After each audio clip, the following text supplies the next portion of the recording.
Hey friend, and welcome back to Donya's Plants with Doña. I am Doña.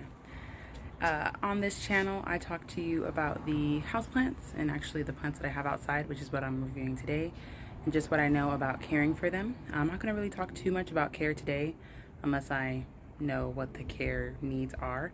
I'm going to show you all the plants that I have outside on my front patio.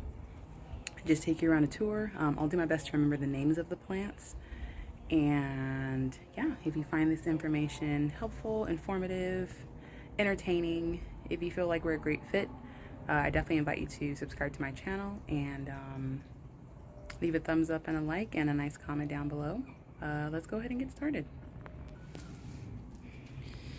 All right, so just for reference, I live in the high desert of Southern California. It's probably about, I don't know, at least 100 degrees out right now. And gratefully, my patio is on the north side of my house, so it gets shade. Plus, I have, a patio, so that's nice. So all my plants on my front porch are fully shaded. And yeah, I'll just go through what they are and what I know about them. This little guy here is a fiddle leaf fig bambino, which just means it's a small fiddle leaf fig. And yeah, it's outside. Totally fine with the lack of humidity that we have in this environment. Again, I live in the desert, so there is no humidity out here. Here I have a rubber tree that I chopped the top off and tried to propagate it, and that didn't work so well. I had it out here for a couple weeks before it started showing signs of new growth. And I mean, it doesn't have perfect foliage, but that's totally okay. She's happy out here. You see that she's also sprouting some babies down below, which I've heard often happens on these types of plants. When you propagate the top, it sends the energy to different places on the plant, so it helps it produce bushier growth. These two babies here are avocado plants. So these were grown straight from, and you can still see the seed, just straight from an avocado seed. I can't really see the other one anymore, but yeah, so within maybe, I don't know, 7 or 8 years, if they grow big enough and they're healthy enough, they'll start to bear fruit. But these are two avocado plants. Full disclosure, I did not water my plants this morning, so they might be looking a little bit droopy. This one here is a Dracaena, I believe lemon lime. I just got it from my mother-in-law, and I put it out here because the pot's way too big and I needed it to dry out. You can see its foliage isn't super happy out here in this dry heat, so I'll probably be bringing it inside. But these plants grow really slow. I have one inside that I've had for probably 1.5 years now. They grow really slow. They're beautiful plants, wonderful foliage, very easy to care for. But you can see it's starting to get kind of crispy, so I'll bring it inside and repot it pretty soon. This plant here is actually in the Transcendentia family. If you look closely, you can see that it looks like my Transcendentia zebrina, except it's super fuzzy. So I forget the scientific name of this one, but they grow really easily. They feel like succulents. Spiders love it. There's like spider webs everywhere. I don't know where the little spider is, but oh, there it is. There's a little spider. Can y'all see that? Let me see if I can. Yep, there's the spider. And I don't really disturb the spiders on my outdoor plants too much because what's the point? But anywho, yeah, this plant is a Transcendentia something. Super easy to propagate, super happy. I repotted it once. Even the roots are fuzzy, which is actually kind of cool. But really pretty plant. I honestly just bought it because I'd never seen one like it before, and I thought it looks really cool. These two here are African milk trees. So we got this one first for Grover, and then I saw this family bunch at like Lowe's or something, and I was like, babe, we gotta get it, because he loves the way these plants look. They are a type of cacti, I believe, and so treat them like cacti. They love the sun. Again, they stay in full shade just because the sun does get really intense here as far as it getting really hot. This is a canna lily that probably needs a bigger pot in order to really flourish, but yeah, this is a canna lily. I bought it from Walmart. It was kind of dying, and it's looking a lot better now. This beauty here is a caladium. I've had these plants before, and I've never grown them outdoors before, but it's very, very happy. Again, I didn't water them this morning, so she could definitely use some water. If you have caladiums, they do best in shady areas, but they do prefer to be outside, and they grow from a bulb, so I believe they die back for the winter. I don't believe they're winter hardy unless you bring them inside, you know, where it's warm and they're not in those super low temperatures. Because I'm in the desert, I also get the really, really low winter temperatures. So we get really, really high in the summer and really, really low in the winter. So most of these plants are going to come inside for the winter. And then over here, I have a black aeonium desert rose. I had another one, but it tipped over and just kind of died. So there's the other one, that little bunch there. Really beautiful plant. It's a succulent, so treat it accordingly. It's in a nursery pot and a decorative pot, so sometimes I'll give it a splash of water every other day or so, but pretty low maintenance type plant. Here on the other side, all right, so funny story. So you see these big long stalks here. I got some seeds from the 99-cent store that were supposed to be flower seeds, so I was like, oh cool, awesome. So I got 2 packs. I planted the 3 of these in these little pots like this, and then they started sprouting. So I also got another kind of variety that just never sprouted, so I really need to get rid of these little dirt pots. But I have no idea what this thing's been growing for weeks, and it's just like blades of grass. I don't know what the hell it's supposed to be. But in the pot itself, I have some coleus plants, and I'll show you the mama plant right around the bend.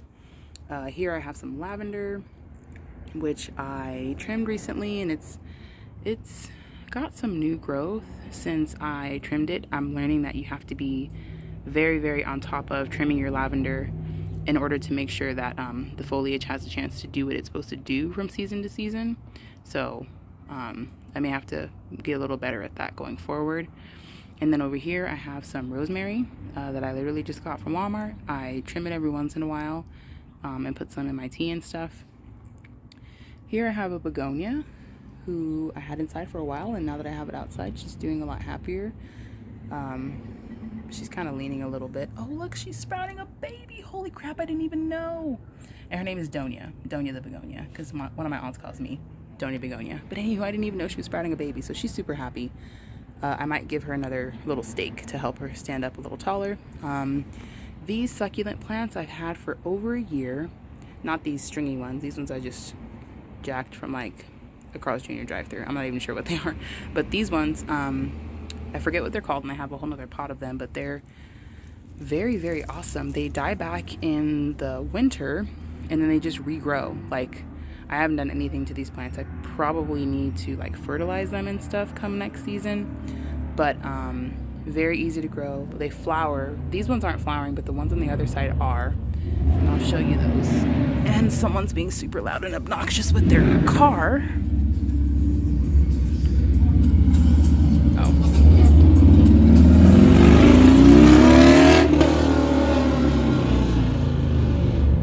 I apologize so deeply for all of that. I'm sure that was super, super loud. This plant is the same as person thing. Car alarms go off as this bush here. Sorry, I forget that I'm in landscape. Yeah, this plant, she's happy. She's got some new growth. She's a pretty slow grower. These plants are all over the desert actually because they're really low maintenance. Once they're established, sorry y'all, I don't know why I stopped the video. Once these plants are established in soil, they don't require much water, which is why they're really awesome for the desert, but they are everywhere out here. And again, I forget what they're called. They do flower and stuff, but they just have really, really pretty foliage. They come in this variegated type and then also like a non-variegated version. And again, it's the same as this bush over here. They're everywhere out here. I wish I could see another one closer. Here I have a bird of paradise, which is very, very happy because even though it's in the shade, she has access to the sun. So she's directly, below the sky, and she gets all the sunlight she could possibly need. They are very heavy feeders, so as soon as I got this plant, you can see the little blue pellets in there still. I fertilized her to make sure she was nice and happy, and she's got She doesn't have any new shoots right now, but you can see this leaf is brand new. This leaf is brand new. This leaf is brand new. So she's a very happy girl. This was a jasmine plant and it died. This succulent.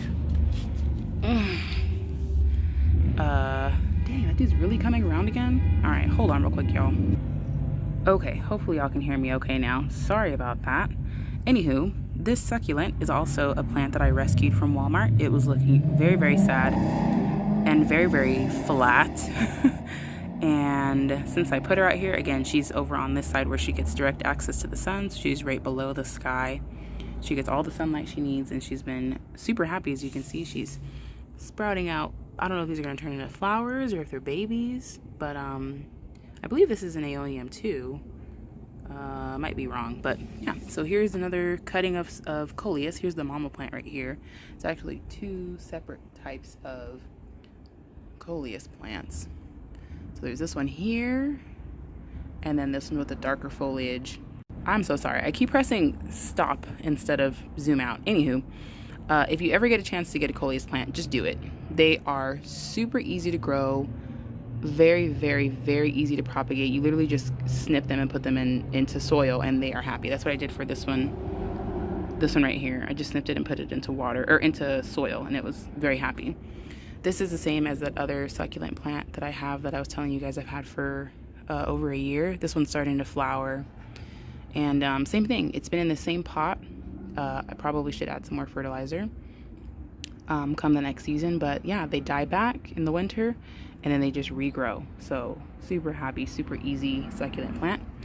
I have a few cacti. This is just a regular little cacti, and I forget what this one's called, but they look like little cacti nuggets kind of growing all around each other. Ooh, here I have some more lavender, and I forget what these plants are called, but the flowers are kind of dying. And between my lavender and my coleus plant, there is a little, I wish I could see her. There's a little praying mantis that's been going back and forth between these two plants. I'm assuming just eating pests and stuff, but it's so pretty. It's like beige, and you can tell it's a baby. And Grover was telling me that they eat everything when they're young. So just super cool to see. I'll water the coleus in the morning, and I'll see her kind of like come out on the foliage. I'll see if I can catch her one time and record it. But yeah, that is all for my outdoor collection. I need to move this baby back right there where it lives. It gets windy out here, so all these little nooks and crannies will collect like leaves and trash and stuff. I have a little hummingbird feeder, but hummingbirds haven't really come to like it yet. Anywho, that is all for my patio plants. Let's see. It's been a pleasure as always. I hope you have a beautiful day. And again, if you liked this video, found it educational, helpful, anything, please leave a thumbs up, like, and a nice comment below. And if you feel like my channel is a good fit for you, I invite you to subscribe. And have a wonderful day, and I will see you next Wednesday. Bye.